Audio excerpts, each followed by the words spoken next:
राम राम जय राजा राम, राम राम जय सीता राम, राम राम जय राजा राम, राम राम जय सीता राम, राम।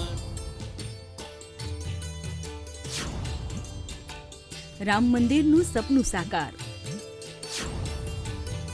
રામ મંદિર માટે અનેક લોકોએ આપી આહુતિ.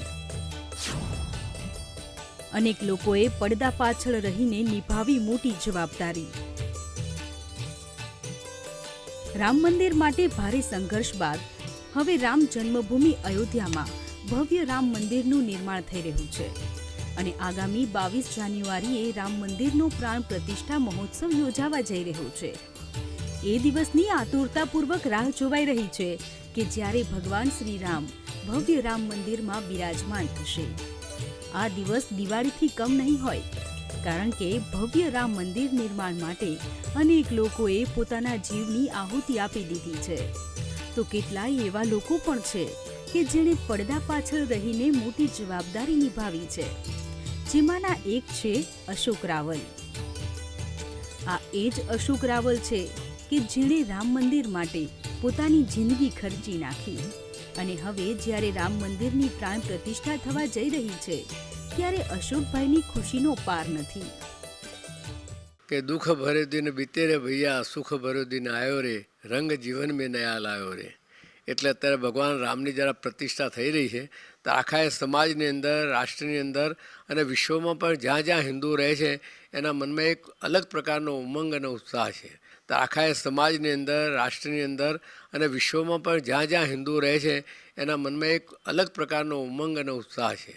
અને એક એવું સરસ મજાનું વાતાવરણ બની ગયું. જ્યાં જઈએ છે ત્યાં ત્યાં લોકો રામ મંદિરની જ વાત કરે છે અને ક્યારે દર્શનના માટે તલપાપડ થઈ રહ્યા છે.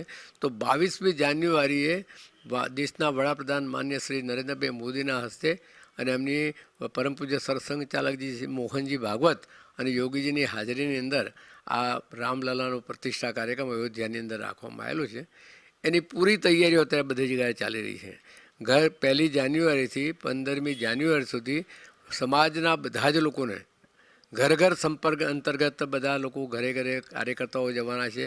સમાજના શ્રેષ્ઠીઓનો ઉપયોગમાં લેવાના છે. સમાજની સજ્જન શક્તિને પણ જોડવાની છે. કુલ મિલાકર બધા જ કાર્યકર્તાઓ અને બધા જ ભેગા થઈ અને એક ઘર, એટલે ગુજરાતના અંદર 19,353 ઘર છે, ગામ છે. એ 19,353 ગામોની અંદર અને 1 કરોડ પરિવાર છે. આવા 1 કરોડ પરિવારની અંદર દરેકના અમે પ્રત્યક્ષ એક રામ ભગવાનનું આ રીતે ચિત્ર અને સાથે સાથે એક આમંત્રણ પત્રિકા એ આપવાની છે. અને એ દ્વારા સાથે સાથે અક્ષત, આ અક્ષત અમે પડીકી એટલા માટે બનાવેલી છે કે દરેકના પોતાના ઘરે અક્ષત આપીને આમંત્રણ આપવાનું છે કે તમે અયોધ્યા પધારો. એ 22 તારીખ પછી ગમે ત્યારે અયોધ્યા બધા આવી શકે, પણ એ પહેલાં 22મીનો જે કાર્યક્રમ છે એ કાર્યક્રમના આયોજન માટે અમે ઘરે ઘરે જઈએ છીએ, લોકોને સમજાવીએ છીએ કે ભાઈ ભગવાન રામલલાની પ્રતિષ્ઠા છે. ત્યાં લગભગ 8,000 લોકો ઉપસ્થિત રહેવાના છે.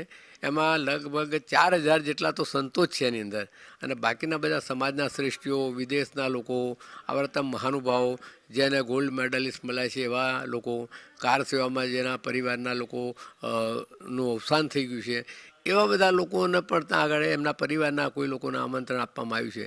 કુલ મિલાકર ત્યાંનું એક એવું વાતાવરણ હશે કે જેના હિસાબે એક લાગશે કે દુનિયાની અંદર એક ભવ્ય, આજે સમજો કે 500 વર્ષના સંઘર્ષ પછી, 4 લાખ લોકોના બલિદાન પછી અને 76 યુદ્ધ પછી આજે આ 77મું યુદ્ધ જીતી અને કોર્ટ કચેરીના બધા પરિણામો પછી આજે ભગવાન રામલલાની પ્રતિષ્ઠા જ્યારે થઈ રહી છે ત્યારે એક અનેરો આનંદ ઉત્સાહ હોય.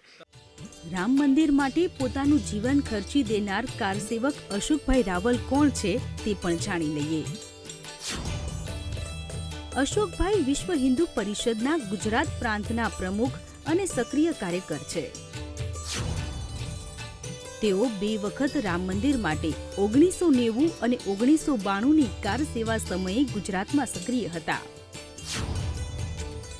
તે સમયે તેઓ RSSમાં હતા. કાર સેવા માટે નીકળેલા અશોકભાઈએ એક વાહિની બનાવી હતી, જેમાં મોટી સંખ્યામાં સંઘ અને VHPના નેતાઓ અને કાર્યકર્તાઓને અયોધ્યા મોકલ્યા હતા, જેમાં તેઓ મુખ્ય કાર્યકરની ભૂમિકામાં હતા. તેઓ બાબરી ધ્વંસ અને ગોધરા કાંડના સાક્ષી રહ્યા છે. તેમણે ગુજરાત તરફથી મેનેજમેન્ટ અને ગુજરાતના એક કાર્યકર્તાઓને અનેક સૂચનો સાથે અયોધ્યા પહોંચાડ્યા હતા. 92ની અંદર જે વ્યવસ્થા હતી એની અંતર્ગત દરેક વિસ્તારોમાંથી આખી ટોળકી બનાવી અને બધા લોકોએ જવાના હતા. એમાં કર્ણાવતીના પાલડી ભાગની અંદર એક 100 લોકોને લઈ જવાની એક ટોળીનો ગટનાયક હતું અને એની અંદર અમે બધા લોકો અહીંથી 100 લોકો ગયા હતા. અમારી યોજના પ્રમાણે અમારે બધાએ કોઈ પણ જાતની જાહેરાત કર્યા વગર અઠવાડિયા 10 દાડા પહેલાં પહોંચવાનું હતું ત્યાં આગળ અયોધ્યામાં. ત્યાં પહોંચ્યા પછી અમારી આઈડેન્ટિટી કોઈને દેખાડવાની નથી, ગાડીમાં પણ અમે સાથે નહીં મળવાનું, કોઈ તિલક આવું કશું કંઈ કરવાનું નહીં, એમ કરીને જવાની યોજના બની હતી કે જેથી કરીને આપણે પકડીને આવીએ અને કાર સેવા કરવાની જ છે અને પરિણામ લેવાનું જ છે. એટલા માટે આવી યોજના અંતર્ગત અમે બધા ગયા હતા. હવે રામ મંદિરનો પ્રાણ પ્રતિષ્ઠા મહોત્સવ યાદગાર બને તે માટે ટ્રસ્ટ વતી અનેક કાર્યક્રમો અપાઈ રહ્યા છે. રામ મંદિરના પ્રાણ પ્રતિષ્ઠા મહોત્સવને લઈને વિશ્વ હિન્દુ પરિષદ દ્વારા હર ઘર સંપર્ક કરીને રામ મંદિરના ફોટો અને અક્ષત આપીને રામ મંદિરના દર્શન માટે આમંત્રણ પત્રિકાઓ વિતરણ કરવામાં આવી રહી છે.